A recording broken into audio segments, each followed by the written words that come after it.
Welcome back. Joining me now is Democratic Senator Amy Klobuchar of Minnesota. Senator Klobuchar, welcome back to Meet the Press.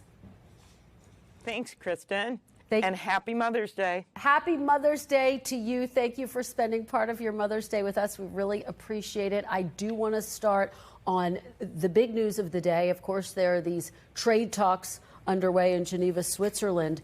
The U.S., of course, has argued that part of the goal here is to stem the flow of fentanyl. You in the past have supported targeted tariffs. And I wonder if, in fact, at the end of the day, these tariffs do accomplish stemming the flow of fentanyl and leveling the playing field with China, will you think that the Trump tariffs are a success? Obviously, I'd like to see less fentanyl come into our country, and that should be on the table for discussion. But the way this has been handled from the very beginning, Kristen, and the American people know it, chaos is up, corruption is up, and costs are up. Just ask any mom today on Mother's Day when they're out trying to get a stroller. They're up like 25%. This is real. I listened to my colleague from Wyoming, who I respect very much, but I'm thinking, let's get real here. Supply chain problems for small businesses. They've lost 300,000 jobs in small businesses in just the first few months of this president's presidency. Only 37% of Americans think he's handling the economy right, and he has the lowest poll numbers of any president since polling started in the first 100 days. That's because Americans don't want to hear all this talking points. They know what's really happening in their lives, like a woman named Beth Beneke, who owns a store called Busy Baby. She sells online, and her business has been decimated despite being Entrepreneur of the Year in my state because of how they have handled China, how they've been handling countries all over the world. Sure, I'm glad they're talking, but they have assessed 10% to 25% tariffs on our allies, the very people that we would need, our friends and allies, in order to deal with China. So to me, they've been approaching this all upside down. Targeted tariffs, yes, but they should be working within trade agreements like the Canada-Mexico trade agreement with the U.S. to strengthen that instead of these across-the-board tariff taxes on all Americans. And now a baby tax. Yeah.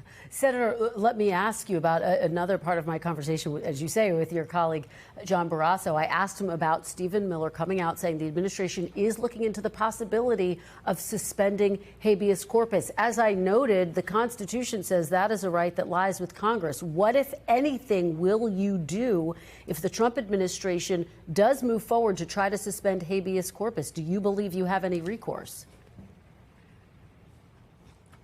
I listened to the good interview you did with the president last week, and I think we start with that. When you ask him, do you respect the Constitution? Will you follow the Constitution? He says, I don't know. I'll have to ask the lawyer. He takes an oath to preserve and protect and defend the Constitution before the American people. And in that Constitution, there is a right of habeas corpus. And as you point out, only the Congress can reverse it. Even conservative commentators have said that. But to me, you know what? That isn't really the issue.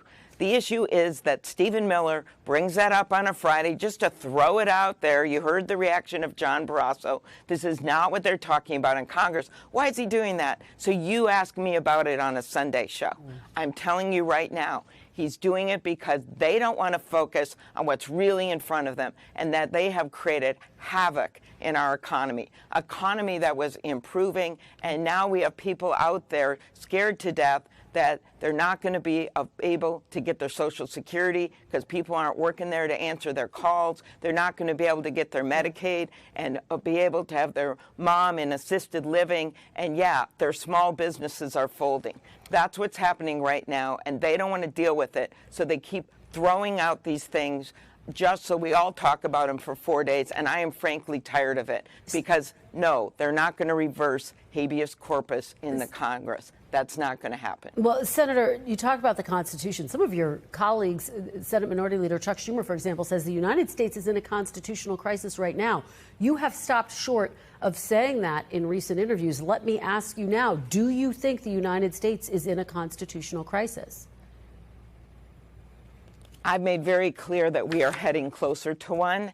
But the reason we're not in a constitutional crisis like we have been at any moment, other moments in our country, like, say, the Civil War, when the states were actually dividing and seceding, we are not in a constitutional crisis because of the courts of this country.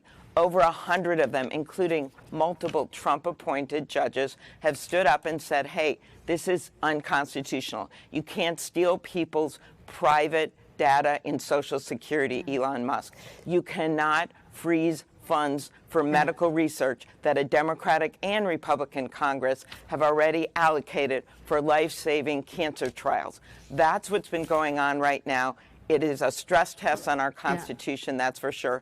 And the second thing that I'd like to see happen more, since we have 3 co-equal branches of government, is that the rubber stamp Republicans in Congress would actually stand up and say, you know what, this tariff tax of $4,000 per family is not good for my constituents. They could actually take back their power and say no to this president instead of rubber stamping every single thing he does. Senator, let me get your reaction to what we heard from former President Biden, who spoke out this week for the first time since leaving office. Here he is talking about his exit from the 2024 race. Take a look. Should you have withdrawn earlier, given someone else a bigger chance? I don't think it would have mattered. Senator, would the party have had a better chance of winning in 2024 had President Biden dropped out sooner? You know, everything we look at in a rearview mirror after you lose an election, yes, we would have been served better by a primary. But we are where we are. We're not on the History Channel right now. And I believe that President Biden can come out and speak and do interviews whenever he wants. But I will say this, we're not in the History Channel. And our Republican colleagues, instead of dealing with where we are now, think they're in some kind of a wayback zone, that they can go in some kind of bring time backwards and blame everything on Joe Biden. Donald Trump is the president right now, and we have to deal with helping the American people. My party, we want to focus on lowering costs, on finding new ways to build more housing and get more affordable energy, on really working with our entrepreneurs all over the country to seize on this moment that we have with everything from mapping the human genome to AI, to actually expanding more small businesses, not retracting them like this president is doing. Senator, so I'm not interested in going backwards in time. I'm interested in going forward. One more, because former President Biden did do a series of interviews this week. He was asked whether he was surprised that Vice President Harris lost. Here's his response there. I wasn't surprised, not because I didn't think the vice president was the most qualified person to be president. She is. She's qualified to be president of the United States of America. But I was surprised. I wasn't surprised because they went the route of the sexist route, the whole route. I mean, this is a woman. She's this, she's that. Senator, do you worry when you hear that the lesson that Democrats will take from the 2024 election is that they shouldn't put a woman at the top of the ticket? I hope not. You have seen women run other countries quite well. Angela Merkel comes to mind in Germany. And you've also seen women in the U.S., incredible mayors, incredible governors. I look in the Senate for Democrats in the last election. 3 of the 4 races where we beat the presidential ticket were women running. In Michigan, women running. In Nevada, women running in Wisconsin. I mean, this happened. So I don't think that's a lesson to learn. I know it's not easy running as a woman. If it was, we could play the game, pick your favorite woman president. We can't. But I think the president understands there's been sexism, President Biden does. But to me, I just want to move forward. And we've got incredible candidates across the board running at all levels of government. So let's work on helping the American people instead of looking backwards. Instead of looking at what happened years ago, I want to look at the now, and people need our help. Let's look forward. I know you know how tough it is to run for president because you've done it before. Would you rule out running again, Senator? Yes or no? We're out of time.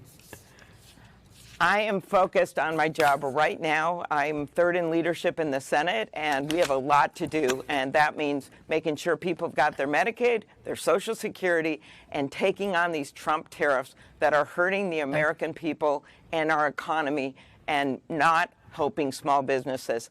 I want a better America, and I just don't think that's how we're going to get there with this president. I don't hear you ruling it out. Senator Klobuchar, thank you very much for joining. Thanks, and happy Kristen. Mother's It's Day great to be again. on. Happy Mother's Day. Happy Mother's Day. Enjoy the rest of your day. We really appreciate you joining us on Mother's Day. Thanks for watching. Stay updated about breaking news and top stories on the NBC News app or follow us on social media.